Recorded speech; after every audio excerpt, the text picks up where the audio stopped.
Panic, panic. Panic, panic. Panic, panic. Yeah, isang panic ang pinaningan. Masyado kasing malakas dumikit, di may kakaila. Social intimidating yan ang tingin sa'yo. Palagi naghahanap ng pwesto kahit saan sumusiksik. Sip-sip ng tawag, laging nakadikit. Kahit anong posisyon, gustong makamit agad-agad. Pero tandaan mo to, wag kang magmalaki. Ang tunay na halaga ay hindi nakukuha sa pakikisuyo lang.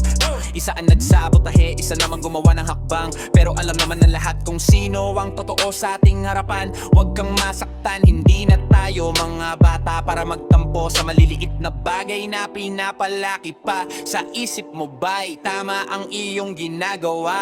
Piliin sana ang marunong, hindi iyong nagmamarunong. Nagpapanggap na magaling pero kulang naman sa gawa. Ang dala lang ay dumi, sa huli ikaw rin ang magdurusa. Kahit anong gawin o hindi kambe, babasak hindi matutumba. Kahit kailanman di kami matitinag, maaaring ikaw ay kumapit sa iisang panig. Pero ang katotohanan sa huli, siyang mananaig. Sip-sip man ang tawag, panig man ay paborito.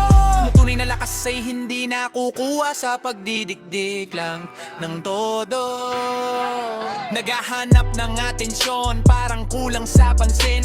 Gumagawa ng kwento para ikaw ay mapansin. Pero ang ganyang ugali hindi magtatagal. Kapag naubad na ang tunay na kulay, ikaw ay mahuhulog. Huwag mong gawing malit ang bagay na malaki, at huwag mong palakihin ang bagay na dapat ay di pinapansin. Dahil ang respeto ay hindi hinihingi o ipinipilit, ito ay nakakamit sa gawa, hindi sa pagsasip-sip sa may kapangyarihan. Isang panik, panik, panik, sip-sip.